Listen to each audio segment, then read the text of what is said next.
Evening, everyone. I'm broadcasting tonight from my mountain house here in Crestone, Colorado, and I've been practicing for a few days, and I have some information for my Tibetan Buddhist friends, Vajrayana friends, that's long overdue. Last year, I had the good fortune of being down here for 2 weeks with Tsoknyi Rinpoche, and during that time, started to practice quite a bit. And there were a lot of teachers here. Thrangu Rinpoche had come by, and Zenki Dylan Roshi, Baker Roshi's heir, was here. Kempo's from Thrangu Rinpoche's monastery, Tsoknyi Rinpoche. And so I wound up interviewing everyone about all of the different scandals, the pain of what a lot of Tibetan Buddhist and Vajrayana students were going through, and how to hold it all and how to move forward. Because I certainly didn't want to walk away from my tradition, and I didn't want to stop practicing. In my practice and my relationship with my guru, who is Kabche Tokujin Rinpoche, are some of the most precious things in my life. And I grew up in Shambhala. I started in that community when I was 19 years old. To watch it all hemorrhage and begin to fall was really painful and frightening. And I wanted to tell you a little bit about my background. I came into the Dharma to go to Naropa at 19 and started to practice with the Vajradhatu, the Shambhala community there, and then went over to Nepal in 92 and did a study abroad program. And I met Tokujin and his family. And that same year, I asked the Sakyang if I could study with Tokujin. He said yes. So I kind of grew up with both lineages parallel. And so last summer, while we were all still able to travel and meet with each other, I had some interesting insights from a lot of the teachers that I wanted to share with you about where we're at in terms of the future of the Dharma, our practice, how to hold the pain of what was exposed in these communities, and how to move forward. So the first person I met with was Thrangu Rinpoche. And I said, what is going on? How come, all of these scandals behind the scenes, teachers taking liberties with students, with, feeling that they're under, Vajra command to have relationships, abuse, physical abuse, feeling that we can never leave, feeling that we're trapped, feeling that we're controlled. The pain of that just seemed really unethical to a lot of us after the exposures of the Sakyang and Sogyal Rinpoche and a number of other teachers as well. We just are singling out those two because they were so prominent and have such large Vajrayana organizations. And, I told him very forthrightly. I lived in Bodhanath for a number of years when I was doing my study abroads.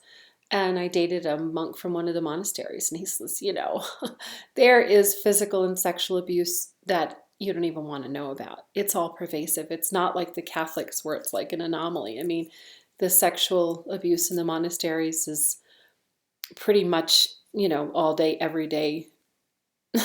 I can't verify it because it's secondhand experience, but I suspect that the person that said that to me wasn't going to be lying.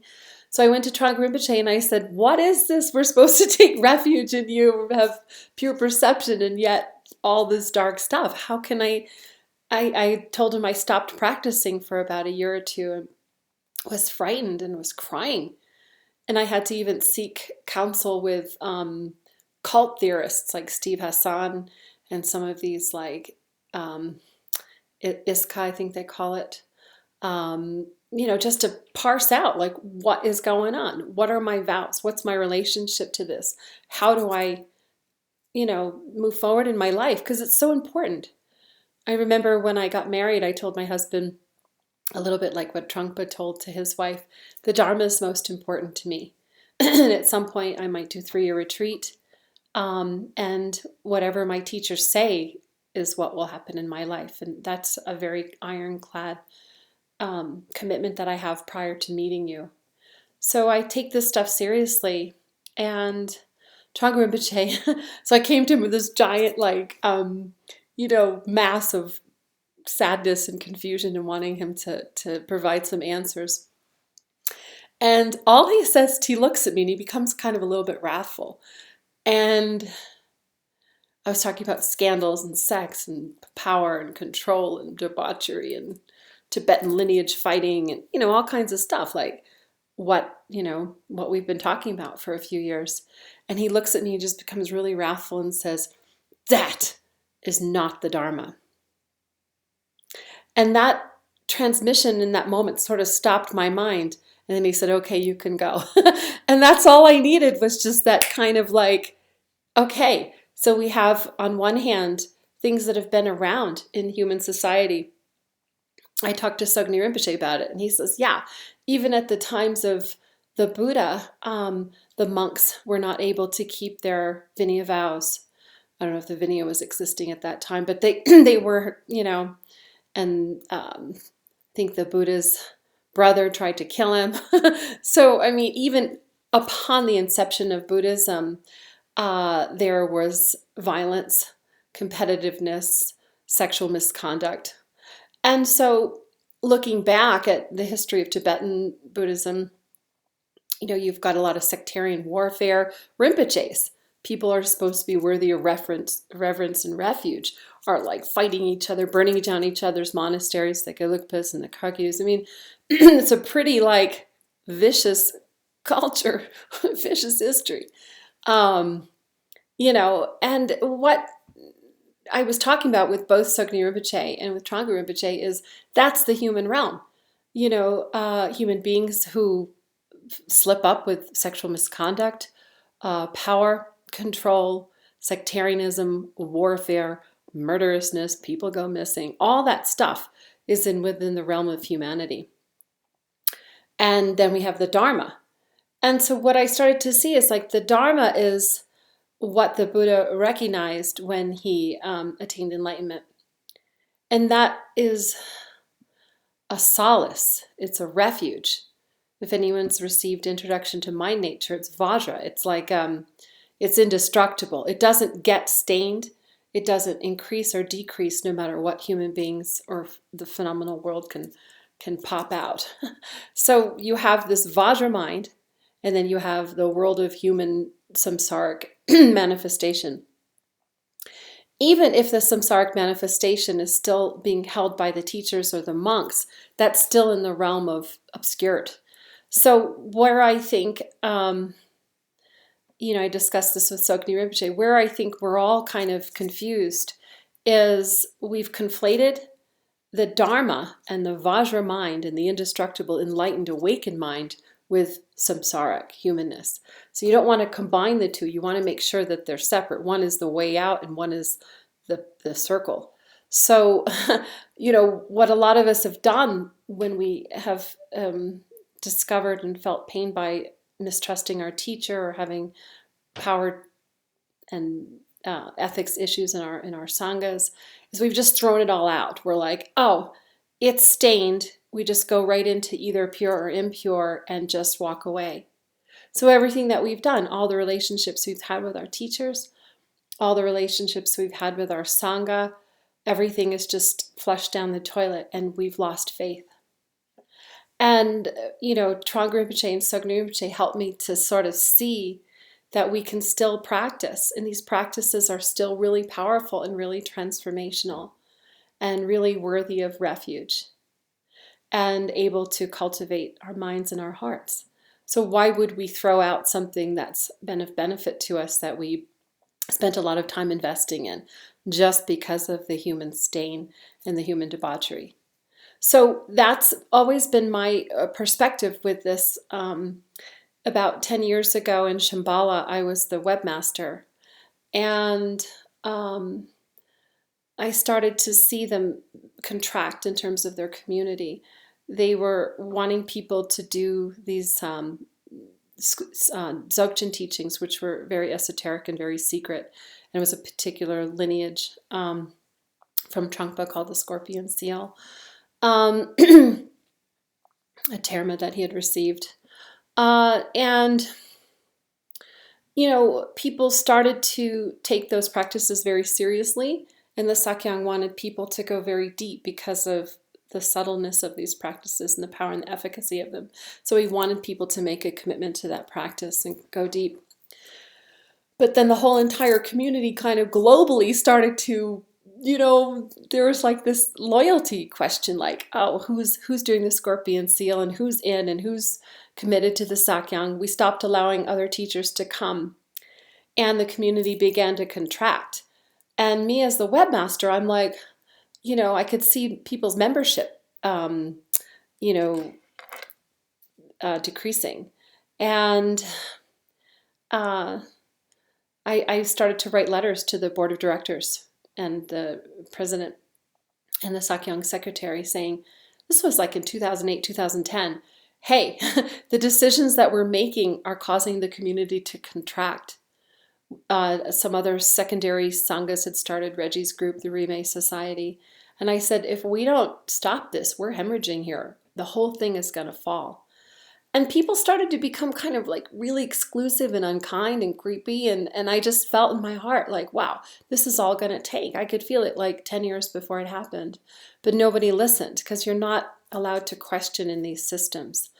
So that's the kind of process of what we're in right now is, do we have an organization with problems that are built into the structure of it? An authoritarian teacher that you can't question. Those are not healthy organizational systems, because what happens if people through power and control and sexual exploitation, all kinds of things can happen. What happens if there are problems? How do you remedy them? Just a minute. And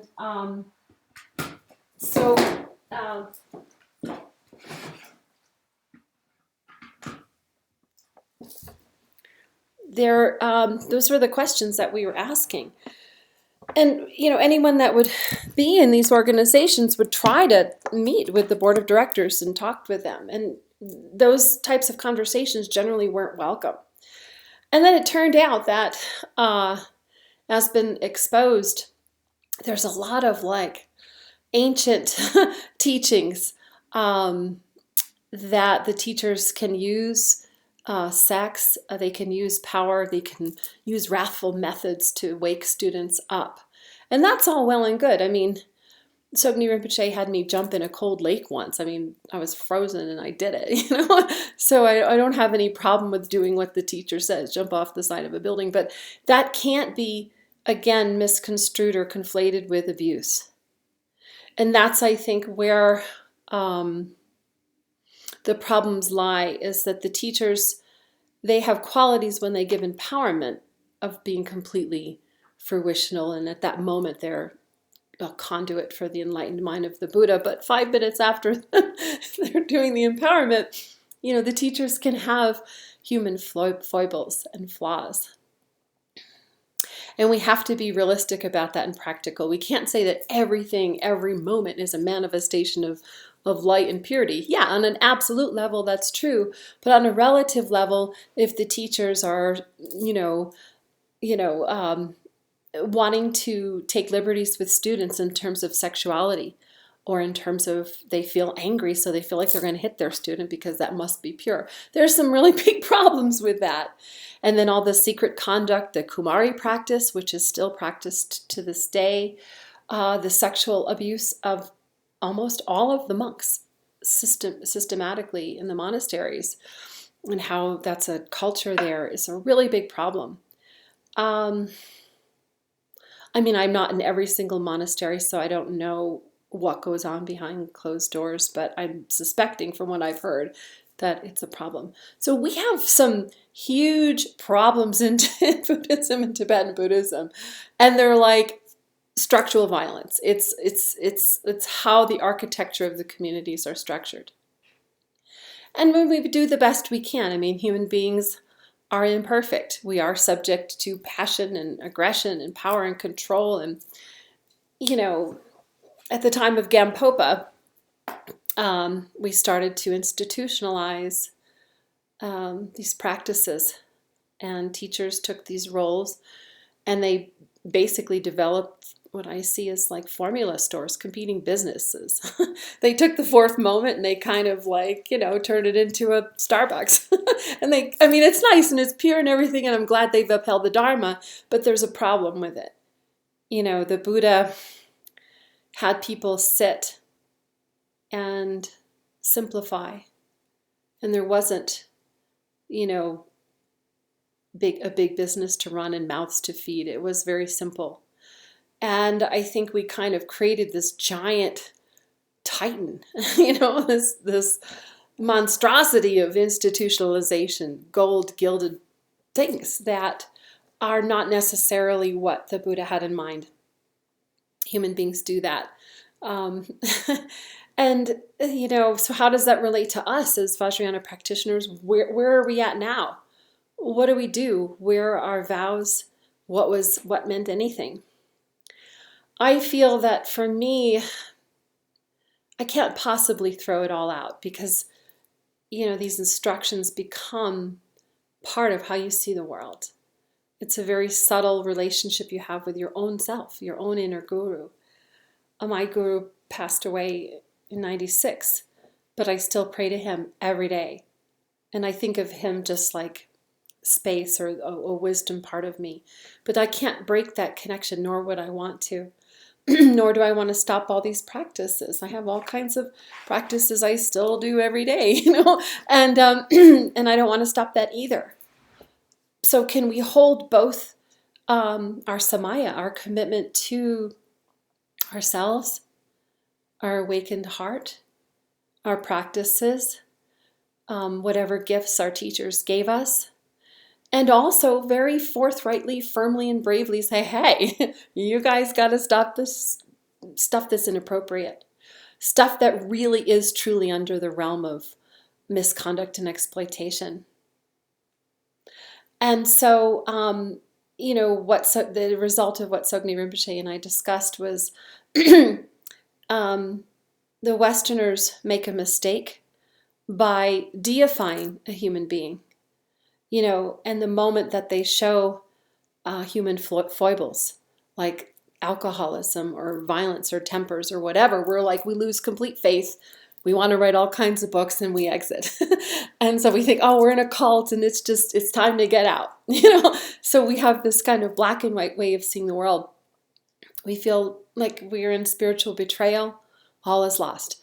The problem that I can see is that what we did is we put these teachers on a pedestal and deified them.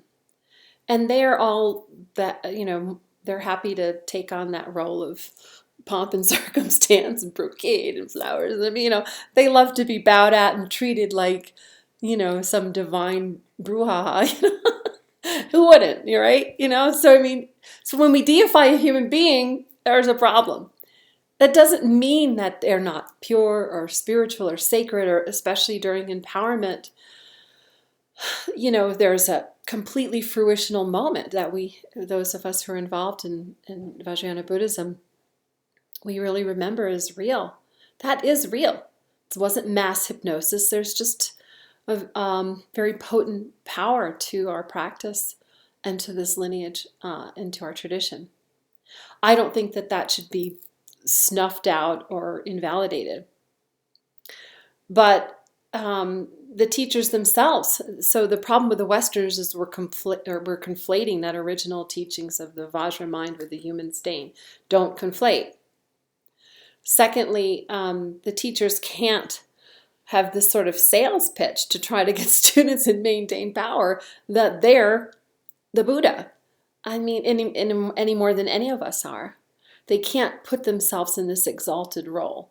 The higher up you build the throne, the farther you can fall. And as I recall, the Sakyong built the highest throne. It was really tall. So it's like a really far fall for him. And I feel bad. I don't want healthy communities or what was healthy in people's hearts and people's aspiration to just fall by the wayside.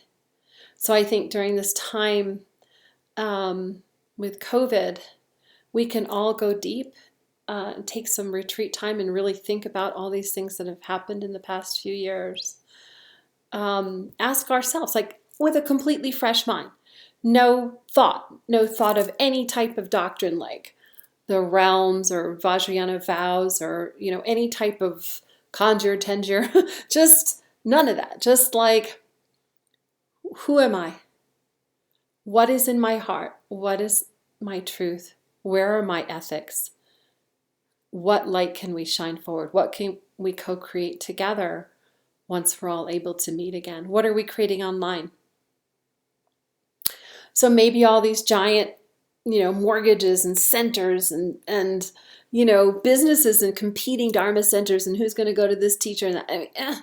Maybe this whole institutionalization of our practice isn't necessarily benefiting that many people. I feel like a lot of us, including myself, we took on like so many practices, and we took on practices but didn't practice as much as we should. So maybe a little bit goes a long way.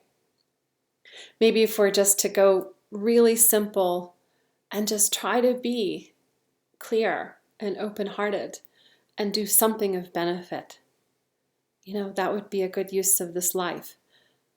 So many of my friends, either use the Dharma to think they're super holy and act kind of lofty, or they're like escaping and cowering, feeling they can't get their hands dirty with anything worldly.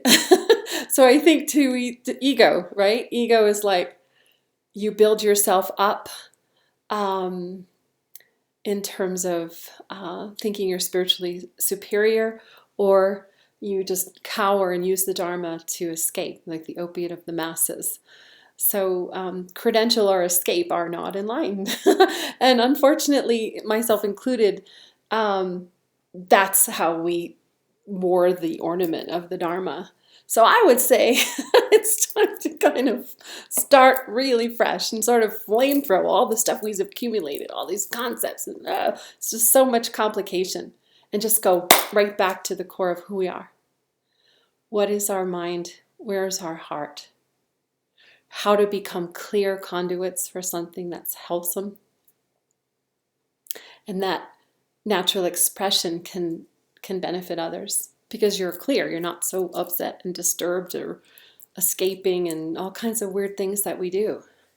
So maybe that's the heart of our practice, and maybe the invitation during this time of everything falling apart and a lot of these organizations that we developed, maybe we have to let go of them, the mortgages and the complicated, buildings. Maybe we all should start fresh and do what the Buddha had wanted, which is, practice and simplify inside and use this life for some type of right livelihood to be of benefit. And sometimes benefit is just listening to others and caring in a real way. Just being real, being authentic, not being pretentious in any way. And maybe that's a meaningful life. So I wanted to invite people, if you felt disheartened about your practice or spiritual betrayal or PTSD around what we've all lost, for me, I've taken it as an invitation to start fresh and to go deeper into my own heart and own inner guru. So that's it. And I wanted to share that with everyone. And I wish everyone warmth and safety and well wishes.